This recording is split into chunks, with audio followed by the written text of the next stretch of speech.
Hi everyone, আমার আরেকটা mini ব্লগে সবাইকে ওয়েলকাম। সকাল সকাল রেডি হয়ে বেরিয়ে পড়েছি মাসির বাড়ি যাওয়ার জন্য। আগের দিন রাতেই মালদা চলে এসেছিলাম আর সকালবেলায় যাচ্ছি হচ্ছে মাসির বাড়ি। আর অনেক দিন পরে বাসে যাচ্ছি, খুবই ভালো লাগছে কারণ অনেক দিন ধরে বাসে এরকম যাওয়া হয়নি। আর দেখতেই পাচ্ছ চারদিকে কেমন ফাঁকা নিরিবিলি জায়গা। আমাদের এদিকে এরকম ফাঁকা নিরিবিলি জায়গা খুবই কম দেখতে পাওয়া যায়, আর ধান ক্ষেত ভুট্টা ক্ষেত এইগুলোও খুবই কম দেখতে পাওয়া যায়। বাস থেকে নেমে গিয়েছি, এখন টোটোতে যাচ্ছি কারণ বাস এই দিকটায় যাবে না তার জন্য। আর এরকম মাঝখানে এরকম রাস্তার দুই দিকে এরকম ফাঁকা জায়গা দেখতে খুবই ভালো লাগে, আর চারদিকটা অপূর্ব সুন্দর লাগছে, শুধু সবুজে ভরা।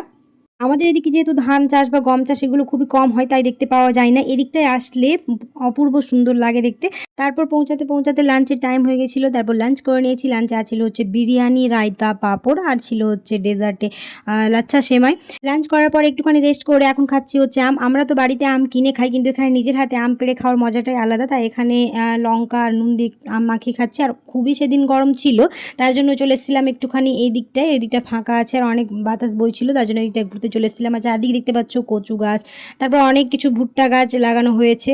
তারপর ওখানে গিয়ে দেখি দুটো কুকুর, একজন ওইদিকে মুখ করে আর একজন অন্যদিকে মুখ করে বসে আছে। মনে হচ্ছিল তাদের মধ্যে ঝগড়া হয়েছে। এই দেখে আমরা অনেকটাই হাসাহাসি করলাম।